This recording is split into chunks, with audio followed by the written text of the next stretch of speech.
So for the third lecture now, we bring the threads together, and I'm happy to, some stuff will occur again in this lecture, but I think we will move to the final question of the theological reasoning behind all that what we have observed in the first two lectures.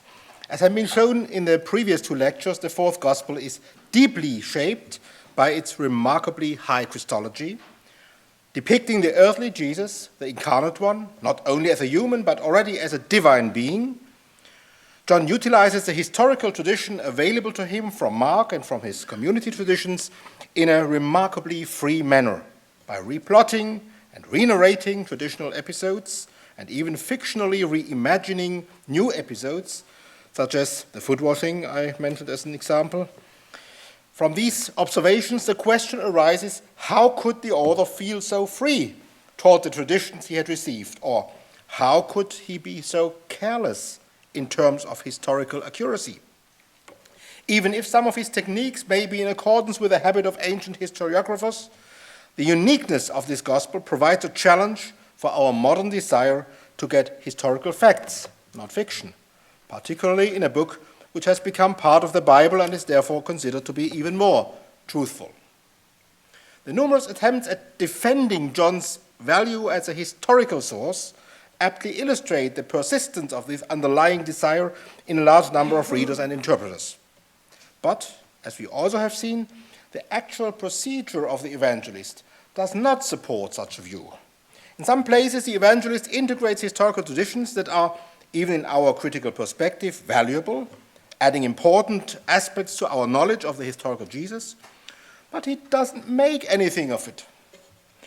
Furthermore, his textual chronology, which is, according to our historical reasoning, generally more plausible than Mark's, is only crafted by literary operations which are not motivated for contention, for historical accuracy, but rather by dramaturgical and theological considerations.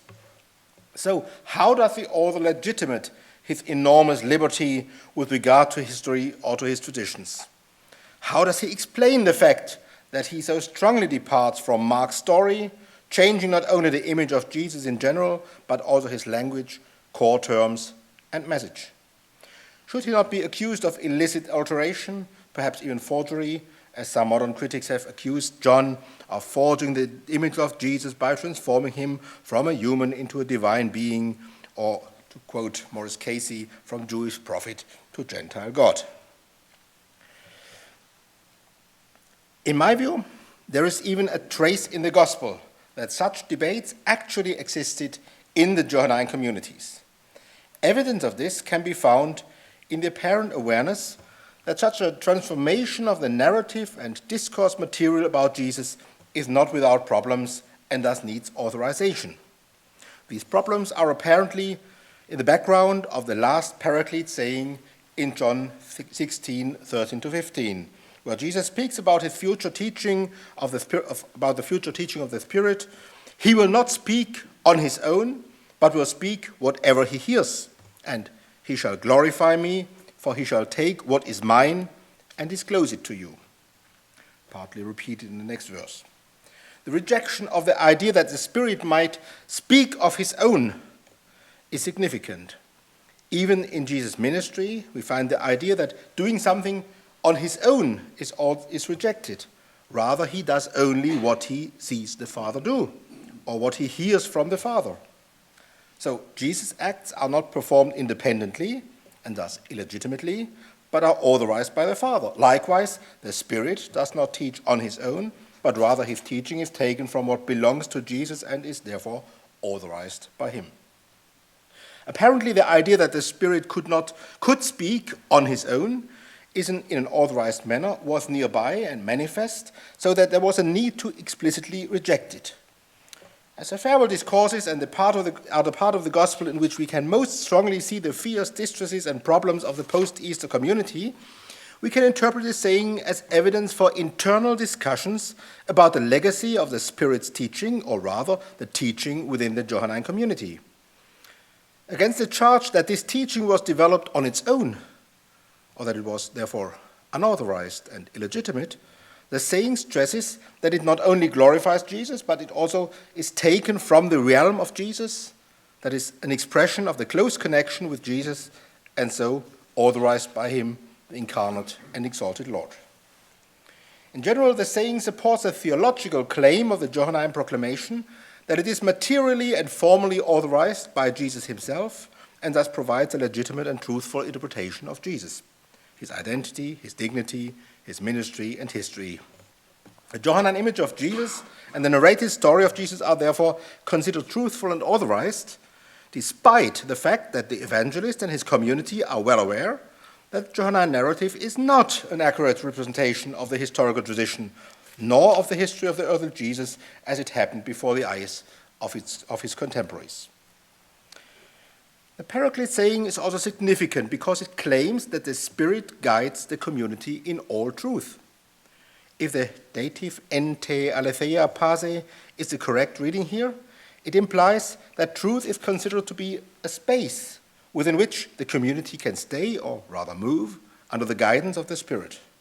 Due to the Christological meaning of the aletheia terminology in John, the space of truth is characterized by the relationship with Christ, not by some kind of accuracy or historical correctness.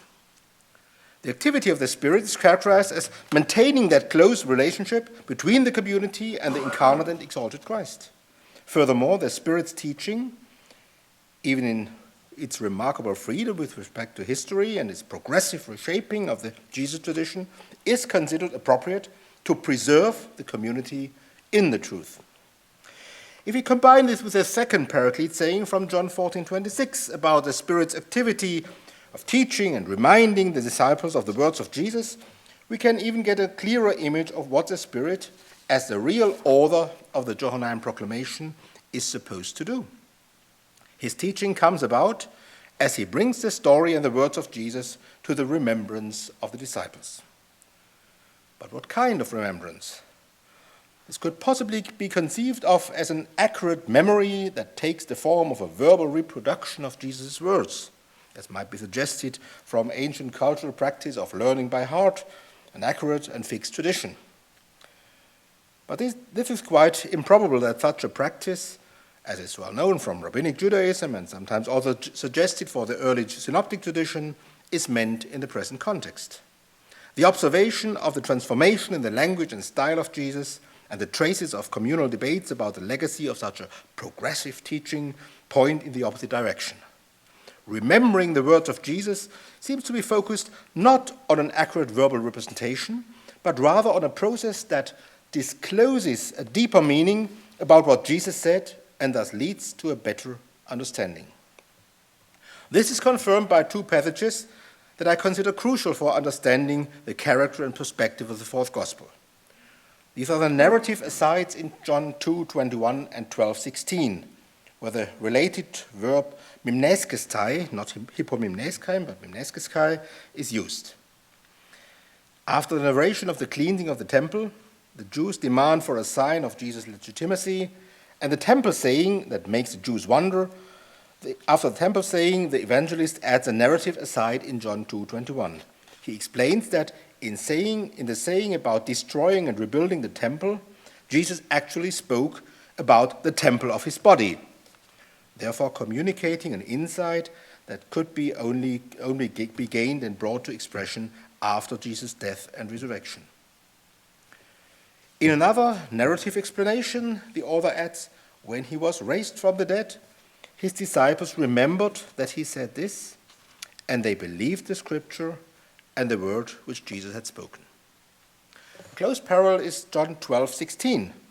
After the narration of Jesus' entry in Jerusalem on a donkey, the hailing of the crowd with palm branches, and the quotation from Zechariah 9:9, the evangelist again states, these things the disciples did not understand at the first, but when Jesus was glorified, they remembered that these things were written about him and that they had done these things to him.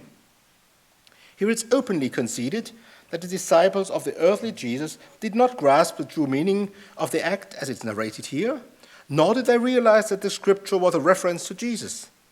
It was only afterwards, in the post-Easter period, that they remembered and understood these things, And it's obvious that this act of remembrance has to be connected with a post-Easter remembering and teaching activity of the Spirit as promised in the Paraclete sayings of the Farewell Discourse.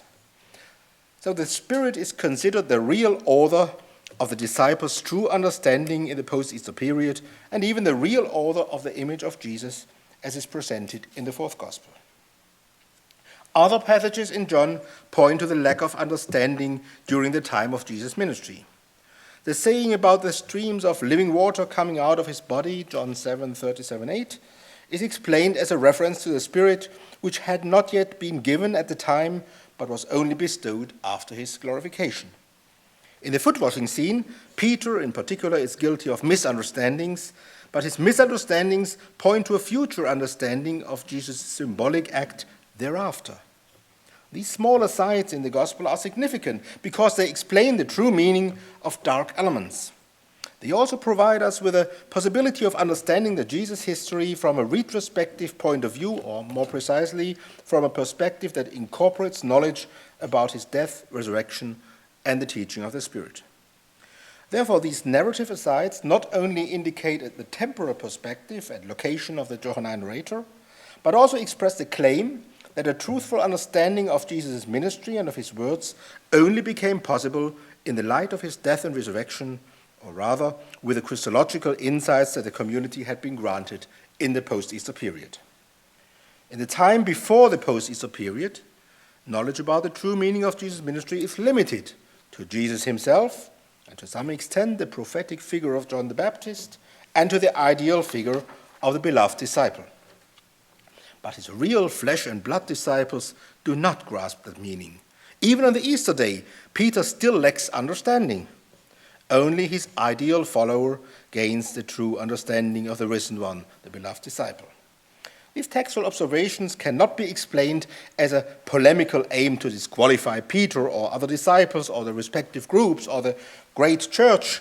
Instead, they point to the fundamental difference between the time before and after Easter, and thus to the possibility that the revelation of Jesus' true identity and the meaning of his ministry only could be possible from the post-Easter perspective.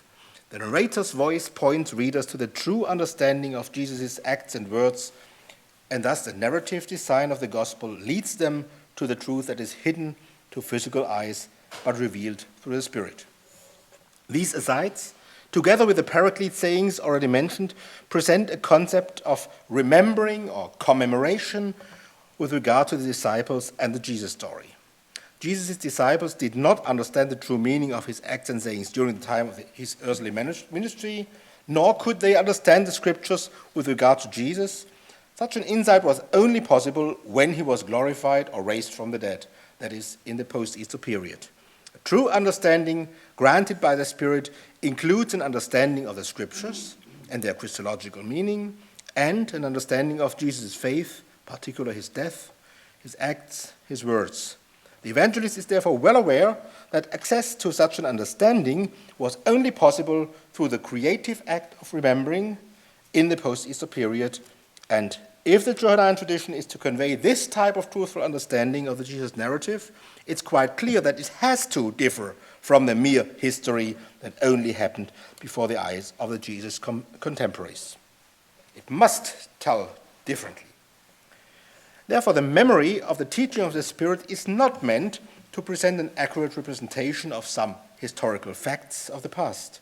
There is no textual indication that the quite modern question, how things actually happened, is given any relevance here, nor is truth basically linked with the historical accuracy or accurate representation of the historical data. What is at stake for the fourth gospel is rather the real, Christologically correct understanding of Jesus' words, deeds, and fate. The insights disclosed by the Spirit imply a completely new understanding, a dimension of meaning that had been inaccessible to Jesus' disciples during his earthly ministry, but was disclosed to them in the post-Easter context. Such a concept of memory is able to encompass the whole process of theological development from the Easter events until the composition of the gospel. It is not bound to a certain event of disclosure, nor to a particular group of disciples, or the 12 or other eyewitnesses, but in view of the open concept of disciples in the fourth gospel, it can encompass a larger number of believers, not only Johannine, until the present time of the Johannine author.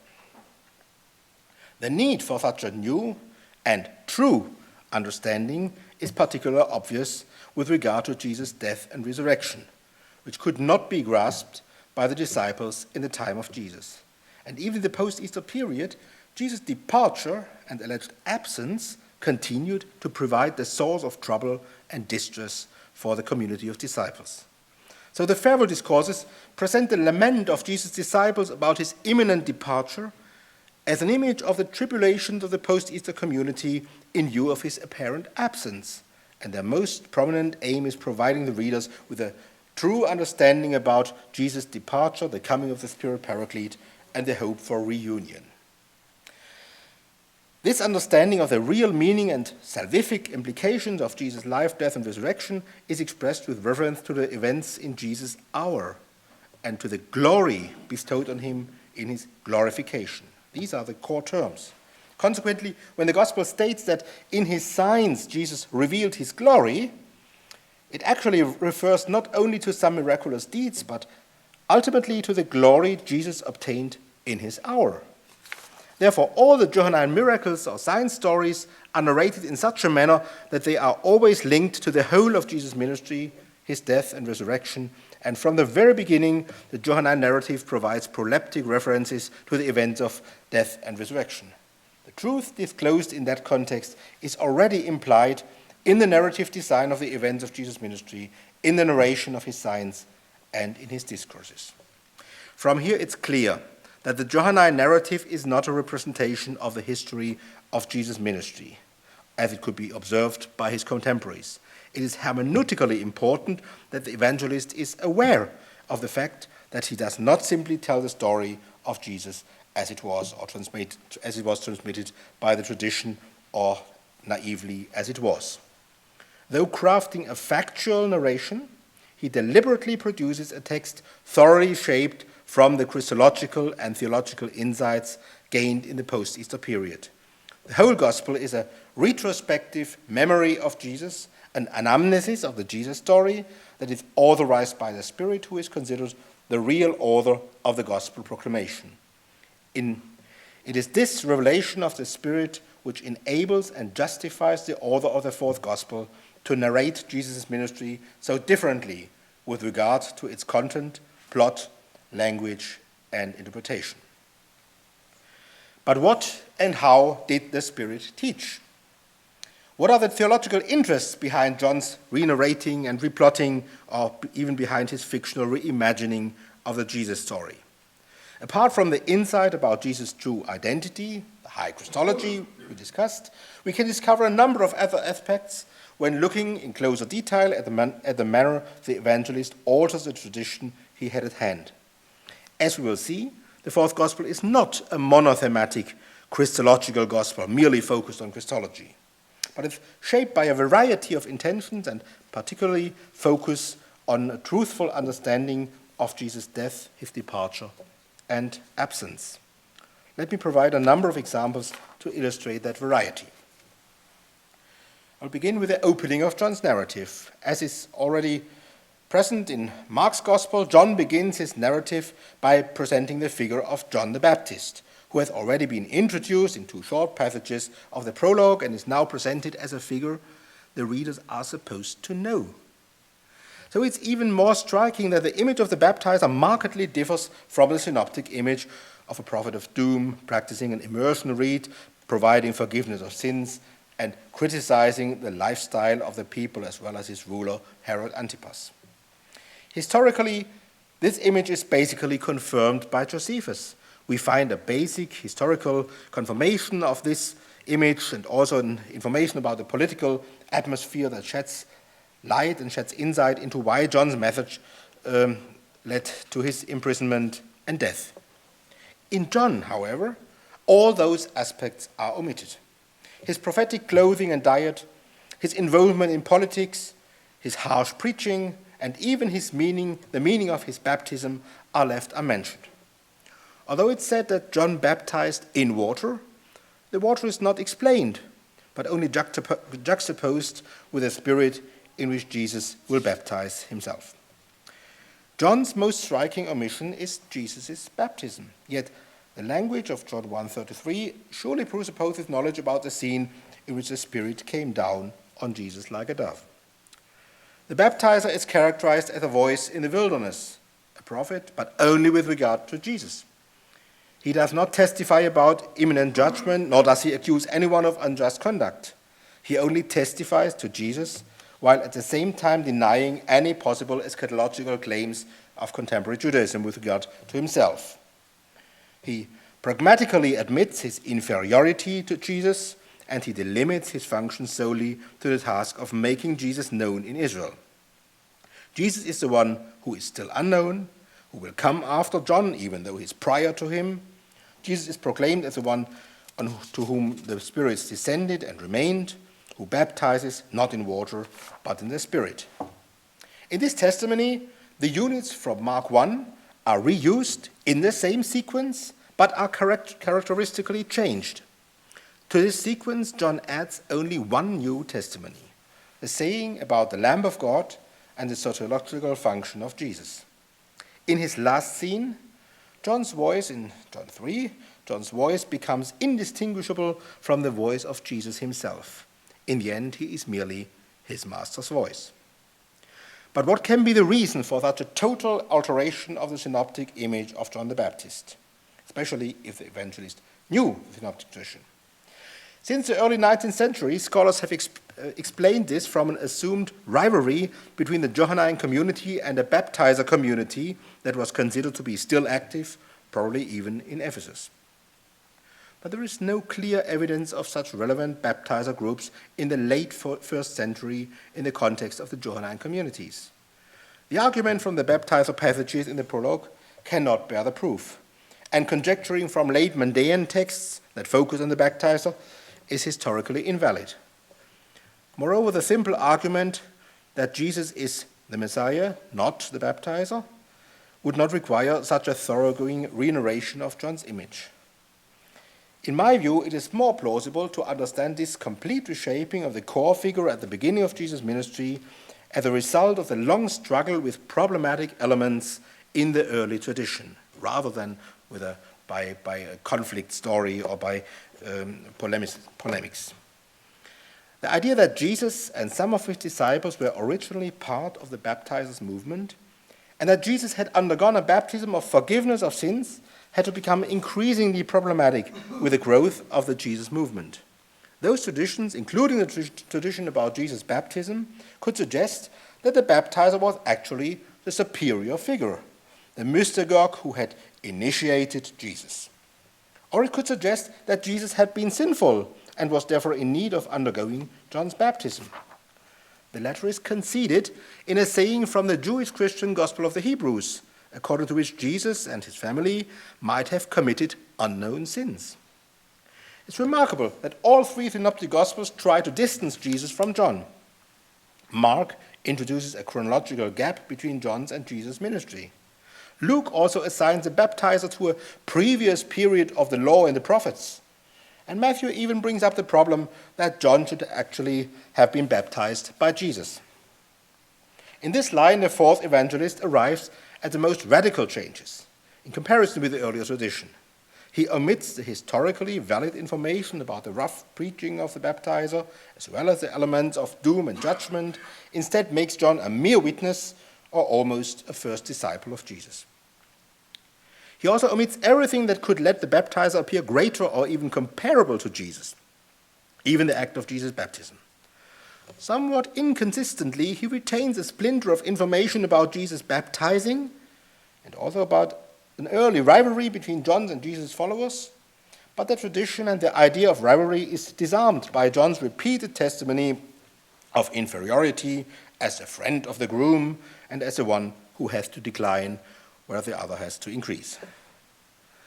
Thus, a thoroughgoing re-narration of the image of the baptizer, which largely abandons the historical truth, cannot be explained sufficiently from polemical interests, which have been overrated in scholarship in my view, but rather must be explained from the theological struggle with elements of the early tradition that had become increasingly problematic in light of the development of more robust Christology. A second aim, visible in the insertion of the Lamb of God saying, is the interest in an early and programmatic reference to Jesus' soteriological function and even an early reference to his death. A very different aim can be demonstrated from the scene that immediately follows the baptizer's testimony. In the calling of the first disciples, we once again find Markan tradition thoroughly renovated. In Mark, Jesus begins his ministry only after the imprisonment of the baptizer. At the very beginning of his work, Mark narrates the story of how he walked by the Sea of Galilee, saw two pairs of brothers, and charismatically called them to be disciples. The pairs of brothers respond to this call by immediately following Jesus. Somewhat later, Mark also mentions the creation of the circle of the 12 and the names. In John, things are totally different with respect to place, names, and procedure. There is no mention of the Sea of Galilee. Instead, the calling starts from the spot where John had been baptizing, Bethany, beyond the Jordan, somewhere in the south probably. More important are the differences we find regarding the presentation of the names of the disciples. Although John knows about the circle of the 12, he never gives a list of the 12 names. Even though he omits the names of the majority of the 12, he adds other named and unnamed disciples, and even changes the most prominent position. Instead of Peter and Andrew, the two first disciples in Mark, John's first disciples are Andrew and another unnamed one. Peter, however, is only